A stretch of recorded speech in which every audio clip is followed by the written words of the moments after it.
The whole family had gathered for dinner, something my father insisted on every year for his birthday.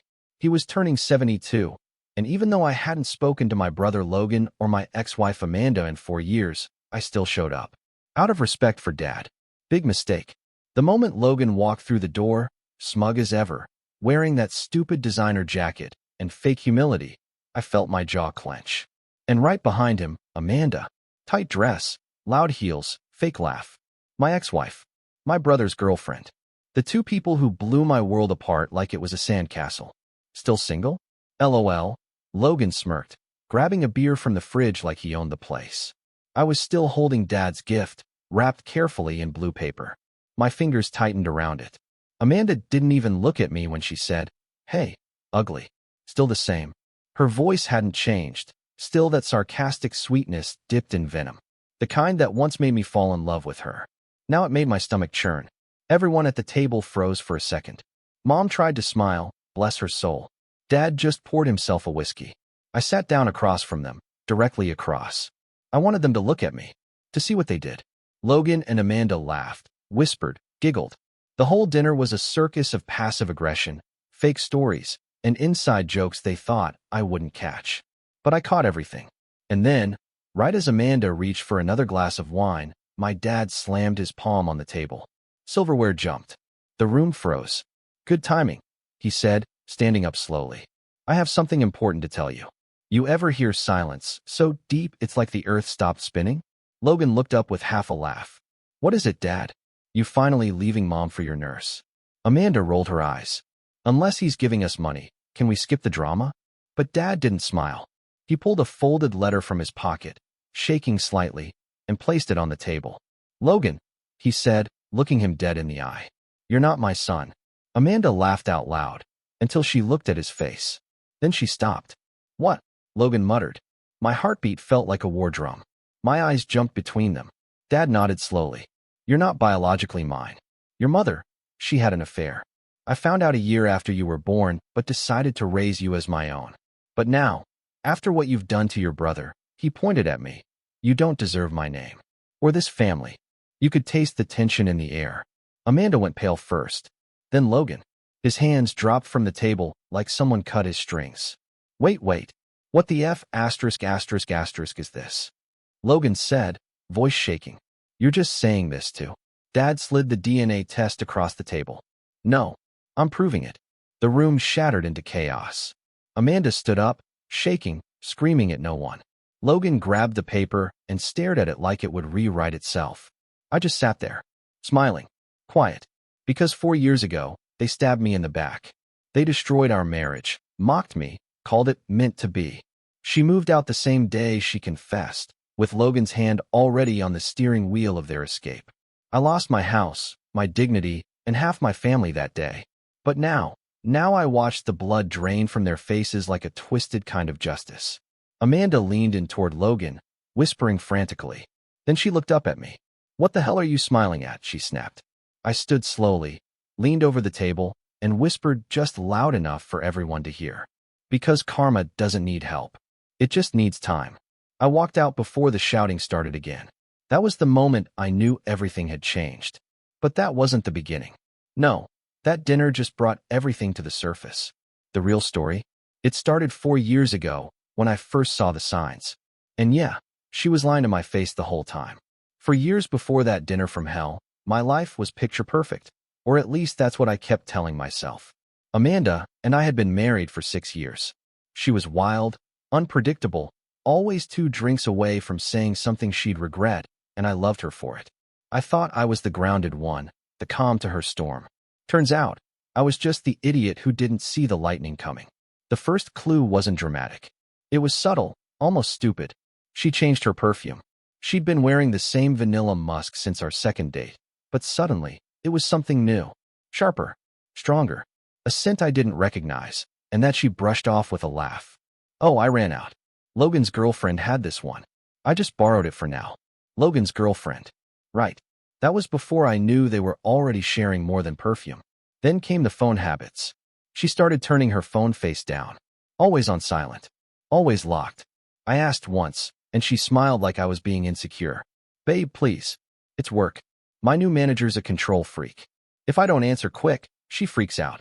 Funny, I didn't know Logan had legally changed his name to new manager. I still remember the night I knew something was wrong. We were lying in bed, her scrolling on her phone, me pretending to sleep. I opened my eyes for a second, just to see her reflection in the mirror across the room. She was smiling at her screen. That quiet, evil kind of smile. The one she used to save for me. Then she bit her lip. My stomach sank. I turned over and whispered, "Who are you texting?" She jumped, literally flinched, and shoved the phone under the pillow. "No one," she said quickly. "Just Chloe. She sent me a meme." A meme? At midnight. That made her blush. But I let it go. I always let it go. That's what I regret the most. Not catching her in the act. But how many times I could have and didn't. How many red flags I folded into origami excuses just to keep the illusion alive. She started working late, more often. But she'd come home with perfect makeup and that damn scent. Like she'd just stepped out of a showroom instead of an office. And then there were her new lingerie sets. Stuff I never saw her wear. Tags I found in the trash. She claimed they were for fun, and then made excuses every time I touched her. Not tonight. I'm just tired. Right. She wasn't tired when she disappeared for a girls' trip that one weekend. Left early Friday, came back late Sunday. Wouldn't let me pick her up from the airport. Said she was getting a ride from her friend's brother. I asked who. She said, "You don't know him." Of course I didn't. He was my brother. But I didn't find that out until much later. Back then, I still believed her. Still kissed her goodbye. Still waited up for her like a dog at the window. The worst part? She got colder. Not mean, just distant. Like I was a ghost in the house we built together. No more surprise hugs. No more lazy Sunday breakfasts. No more random texts during the day saying she missed me. She was somewhere else. With someone else. And I was too stupid to see it. Or maybe I did see it, and I just didn't want to believe the truth. Because once you admit the truth, you can't go back. And I wasn't ready. Not yet. But the truth? It was already digging its claws in. And the betrayal? It had Logan's face all over it. It was a Wednesday night. Raining like hell. I remember that because Amanda had texted me at 6:42 p.m. saying, "Stuck at work? Don't wait up. Love you." I was already halfway through making dinner. By 8 p.m., I was sitting alone, chicken gone cold on the plate, watching the raindrops race each other down the window. That night, something inside me snapped. Not out of anger. Not yet. But from exhaustion. The kind that comes when your gut's been screaming at you for weeks, and your brain's been trying to shut it up. I was tired of lying to myself. So I did something I hadn't done in 6 years of marriage. I checked her tablet. She'd left it charging by the kitchen. I don't know if it was a mistake, or if she thought I'd never look. But it was still synced with her iMessages. I opened it. And right there, front and center, was a message that shattered everything. From Logan. "Miss you already. Last night was wild. Wish I could do it again tonight." My fingers froze. My heart didn't even pound. It just stopped. Another message came in right as I stared at the screen. "Amanda, me too. Still can't believe we pulled that off at your place. He's so clueless." Faced with tears of joy, the room started spinning. My ears rang. I felt like throwing up right there on the kitchen tiles. I scrolled. Weeks worth of messages. Flirty, dirty, secretive. Plans. Inside jokes. Photos. Photos. I'll spare the details, but let's just say they weren't meant for a brother-in-law. That's when the shaking started. My hands were trembling so hard I almost dropped the tablet. I sat down on the floor, leaned against the cabinet, and read every goddamn message. They weren't even trying to hide it. Every weekend she worked late, she was with him. Every girls' trip, she was with him. Every time she came home smelling like someone else, that was him. The man I'd grown up with. The one I shared bunk beds with. My brother. He was 5 years younger. Always had that golden boy charm. The slick talk. The dumb luck that made everyone love him. And I always had his back, even when he didn't deserve it. And now? He was ing my wife. I didn't cry. I didn't scream. I just sat there in a kind of numb shock, the rain outside sounding like applause for the worst play I'd ever watched. I waited for her to come home. She walked through the door at 10:13 p.m., umbrella in one hand, phone in the other, humming like nothing had happened. I sat in the living room, tablet on my lap, screen still open to the messages. She saw me, froze, then smiled. "Hey babe, you're still up?" I didn't answer. She stepped closer, slow. "Everything okay?" I tilted the tablet, so she could see the screen. Her face changed. It wasn't guilt. It wasn't fear. It was annoyance. She rolled her eyes. Seriously? You went through my stuff? That's low, even for you. Even for me. My hands clenched. How long, Amanda? She didn't answer. She walked past me, tossed her umbrella on the floor, and started pulling off her jacket. How long? I asked again louder. She turned, arms crossed. That same bitch's smirk she always wore when she thought she was smarter than everyone in the room. Does it matter? You already read everything. That's when the tears finally came, not hers. Mine. Not because of the affair, but because in that moment, I realized I never really knew her. The woman I built my life around didn't even flinch as she destroyed it. And worse, she didn't care. Amanda stood there in the middle of our living room like it was just another Tuesday. No panic. No shame. Just cold eyes and crossed arms. She had always been good at flipping the script, but I didn't think she'd try it this soon. I mean, you really crossed a line reading my messages, Adam, she said, like I was the one caught lying in bed with her sibling. That's a violation of my privacy. I laughed. I actually laughed. Privacy? You've been sneaking around with my brother like it's some Netflix subplot, and now you want to talk about boundaries. She tilted her head, that fake innocence on her face. Logan and I, we didn't plan this. It just happened. Things haven't exactly been great between us, and don't. I cut her off. Don't you dare blame me for this. If you were unhappy, you could have left. You could have said something. Instead, you stayed and cheated with my own blood. She shrugged. Shrugged. You're too safe, Adam. Too boring. Everything with you is planned. I needed fire. I took a step closer, my voice low. So you lit a match and burned down our marriage. That finally got a reaction. Her eyes flashed, and she threw her jacket onto the couch like it personally offended her. I stayed because I felt sorry for you, she snapped. You always looked at me like I was some prize you'd won. Like I was this trophy wife who'd fix your dull little world. But I wanted more. And Logan gave you that? I asked, barely holding my voice steady. What? Quick thrills and dirty secrets behind my back. That's your definition of more? Amanda walked to the bar cart, poured herself a glass of wine, and took a long sip like we weren't in the middle of the most catastrophic conversation of our lives. You never would have understood. You don't get passion, Adam. You get routine. That's what you are. A damn routine. Her words sliced deeper than I expected. Maybe because, for a moment, I wondered if she was right. Maybe I had been too comfortable, too trusting, too blind. But I shook it off. Because no matter what cracks existed in our marriage, betrayal was a choice. And she made hers over and over again. How long? I asked, calmer now. Too calm. She didn't look at me. Does it matter? It does to me. Amanda sighed, finished her wine, and set the glass down. Almost a year before I moved out. A year. A year of lies. A year of coming home to me, kissing me goodnight, pretending to love me, while sleeping with my brother. I felt like vomiting. You disgust me, I said quietly. She rolled her eyes again. Save the drama, Adam. You were never going to be enough for someone like me. Logan saw that. I saw that.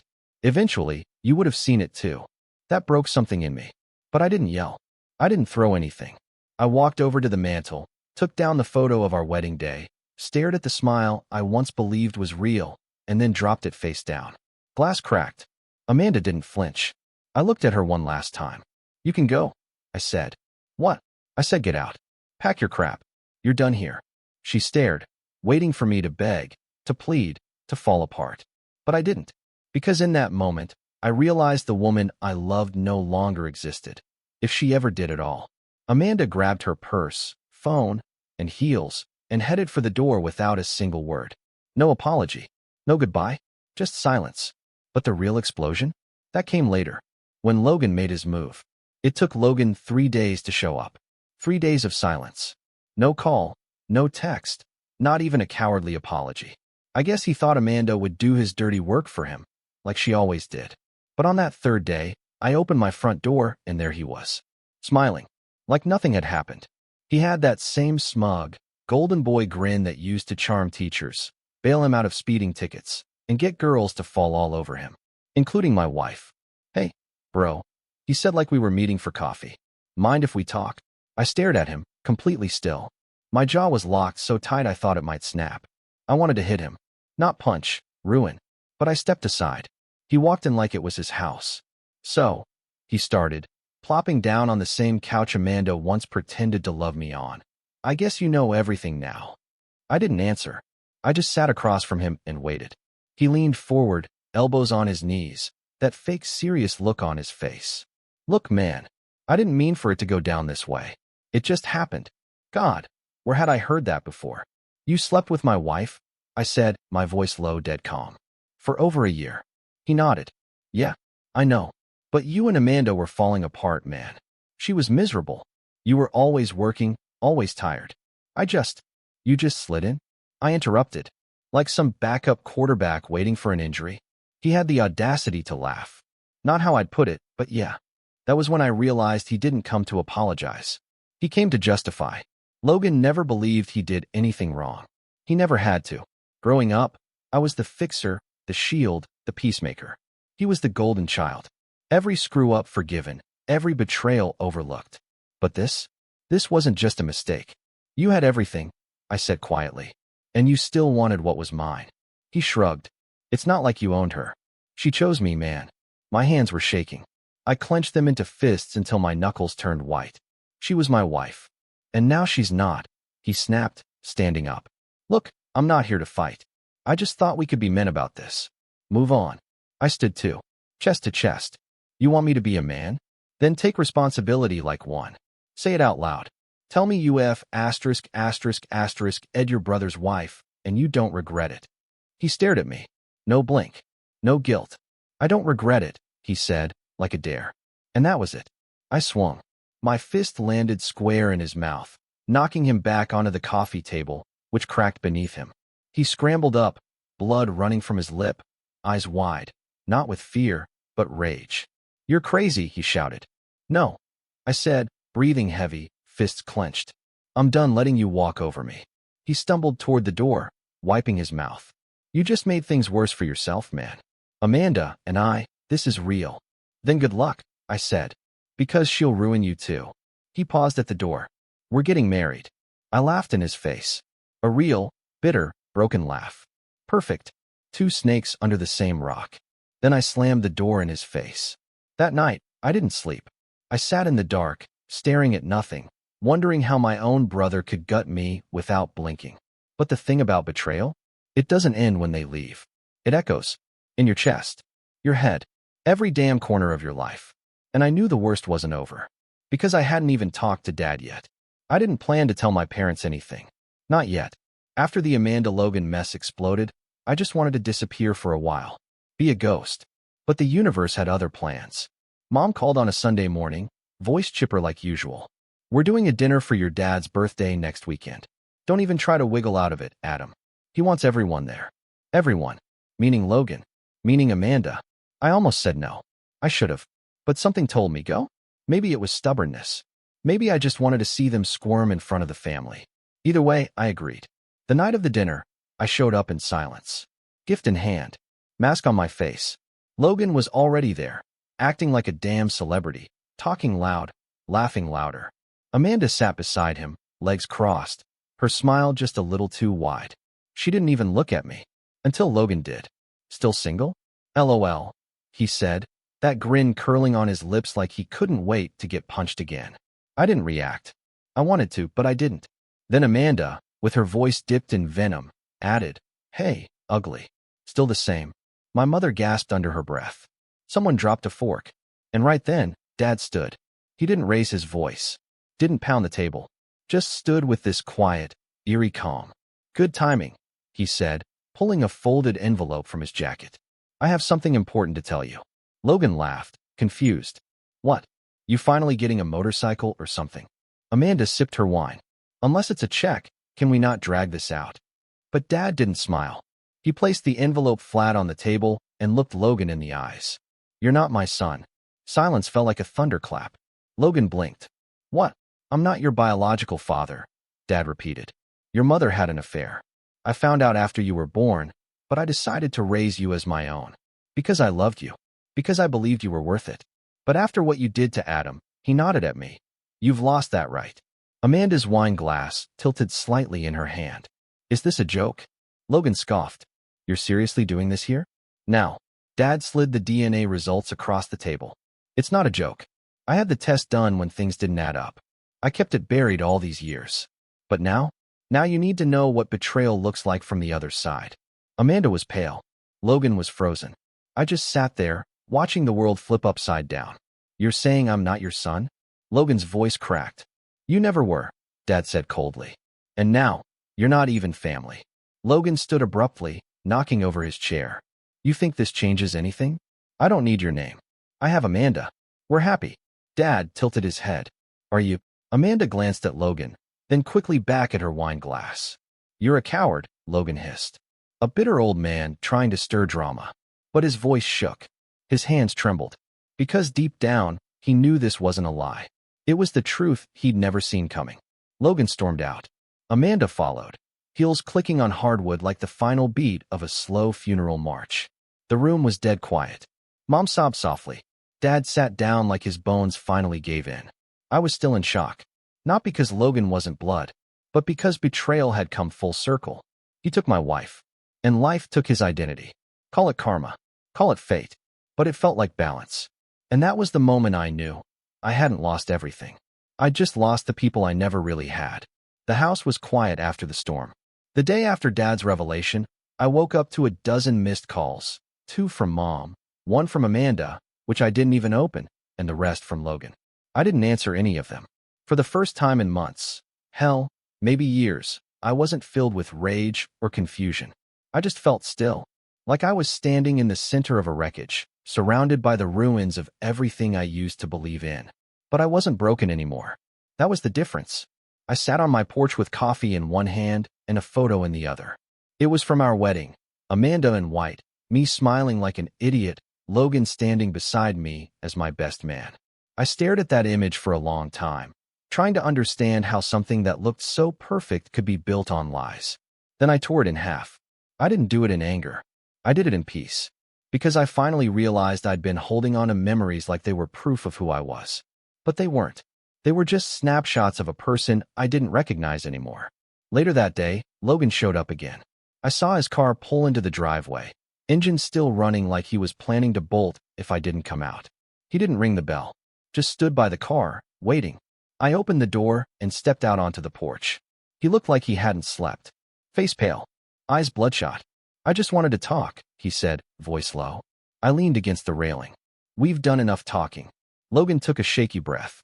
I didn't know about the test. I swear. Doesn't change what you did. He looked down at his shoes. Amanda left. That surprised me. What do you mean? She packed up and took off yesterday morning. Didn't leave a note. Just gone. A long silence followed. Then he looked at me with something I hadn't seen in years. Honesty.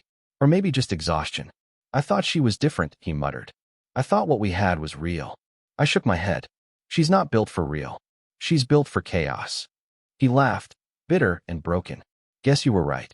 You never asked, I said. You never stopped to think how this would tear me apart. You just took. Like always. He nodded slowly. I know. And I'm sorry. I mean it. I stared at him. My brother. My enemy. My ghost. Then I said something I never expected to. I forgive you. He looked up, stunned. What? I forgive you, I repeated. Not for you, for me. Because I need to move on. I need to close this chapter. Logan blinked, as if waiting for a punchline.